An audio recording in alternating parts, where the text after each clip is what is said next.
Bonjour à chacun et chacune. Content de voir des nouveaux. Et ah, quelle louange. C'était magnifique. Merci beaucoup à toute l'équipe. Et Seigneur, on te demande juste de bénir ces quelques paroles maintenant et que nous puissions entendre ta voix derrière la voix des hommes, parce que c'est pour cela que nous sommes venus. En ton nom précieux, Jésus. Amen.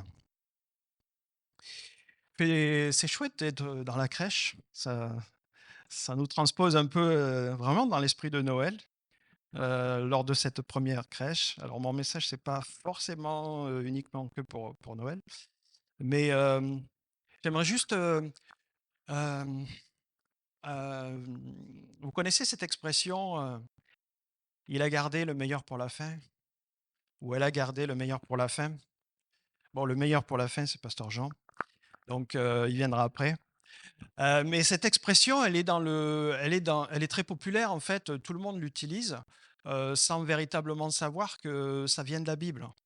Et ça vient du premier miracle que Jésus a fait à Cana lorsqu'il a changé l'eau en vin.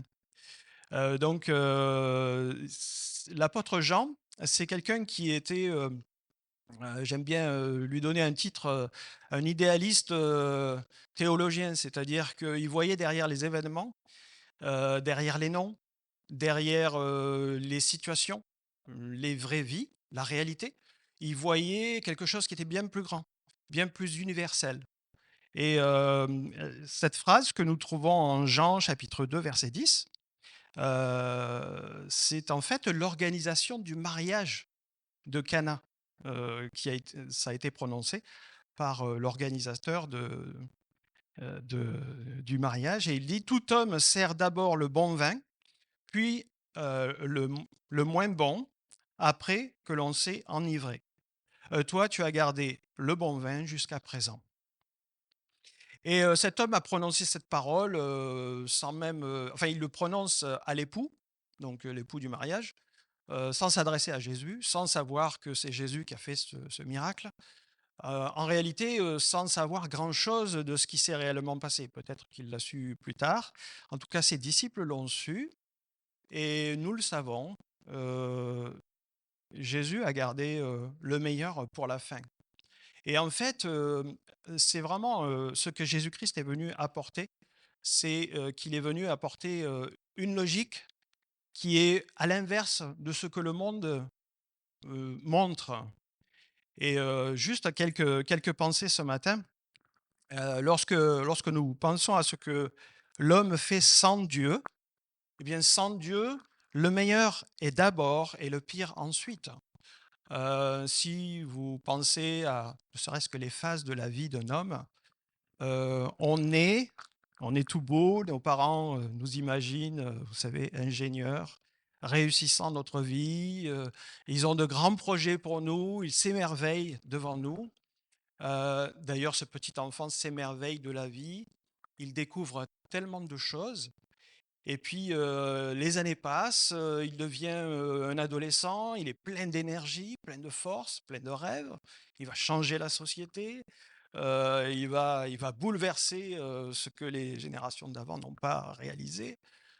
Et puis, il y a l'âge adulte où on est fort, on réalise des choses, on a des entreprises, on construit sa carrière et on achète de belles choses.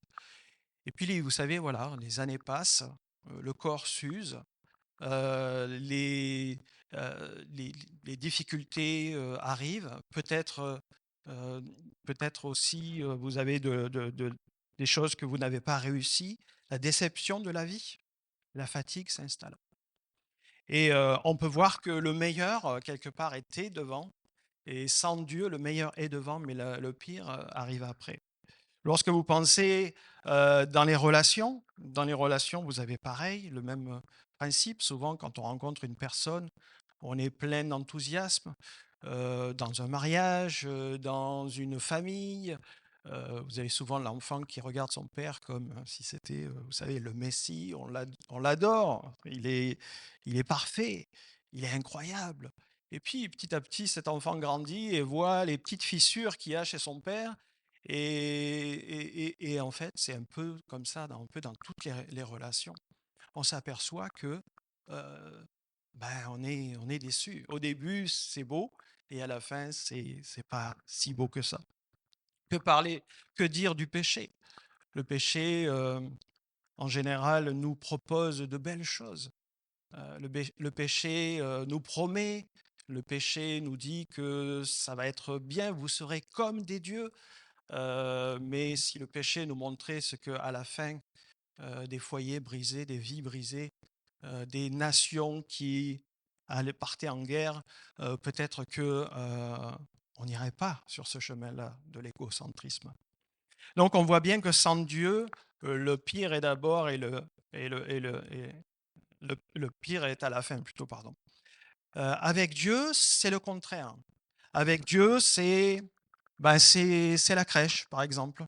Imaginez, il y a 2000 ans, dans un petit village de Bethléem, ça a commencé tout simplement, ça a commencé même difficilement pour Marie qui a dû faire face au qu'en dira-t-on.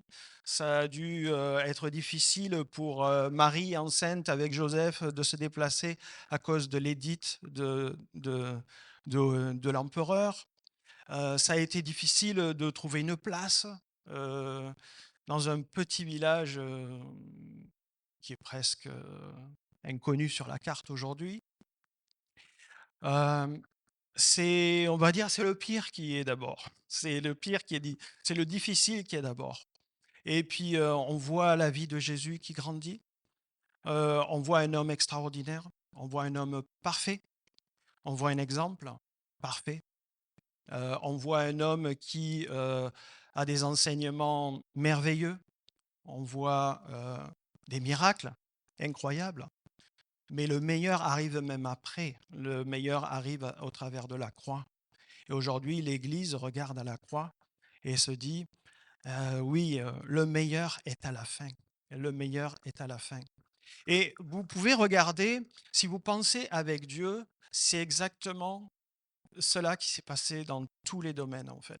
Lorsque vous regardez la création de Dieu, ça commence avec un chaos, avec un vide, et puis l'Esprit de Dieu arrive et commence à mettre de l'ordre, ce que d'ailleurs la cosmologie moderne découvre aujourd'hui. C'est bien qu'il le découvre, hein. On l'avait déjà lu dans la Bible, mais aujourd'hui, la cosmologie moderne dit au travers d'un chaos et une fluctuation. Alors, ils ne savent pas trop expliquer ça, mais nous, on sait que c'est l'Esprit de Dieu qui se mouvait au-dessus des eaux et qui a amené de l'ordre là où il y avait du chaos. Euh, peut-être que dans vos vies, peut-être que dans vos vies, vous avez l'impression qu'aujourd'hui, il y a des luttes, il y a des combats, il y a des difficultés, il y a des moments de doute. euh, et j'aimerais vous dire que la fin est meilleure que le début. C'est ce que cette organisation de la fête a dit sans le savoir. C'est ce que Jean nous rappelle dans son évangile. C'est ce qu'on voit au travers de tout son évangile d'ailleurs, que la mort commence et puis ensuite la vie arrive au travers de la manifestation de Jésus. Et c'est exactement ce que Dieu fait dans notre vie. Il commence parfois par des moments difficiles et à la fin, nous savons, quand nous allons être au crépuscule de notre vie, notre corps se sera un peu délabré, etc. On n'aura plus nos facultés, mais on peut dire avec le Seigneur que le meilleur est devant, parce que lorsqu'on va se réveiller de l'autre côté, ce que nous sommes n'a pas encore été manifesté. Ça, c'est Jean qui le dit. Mais nous savons que lorsque nous le verrons, lui, nous serons semblables à lui. Et c'est ce que la Bible dit, et c'est ce que ce principe-là du meilleur qui arrive après euh, réjouit l'Église, en fait, nous réjouit, nous, chacun d'entre nous, et c'est pour ça que nous avons un message d'espoir à donner au monde. Que Dieu vous bénisse.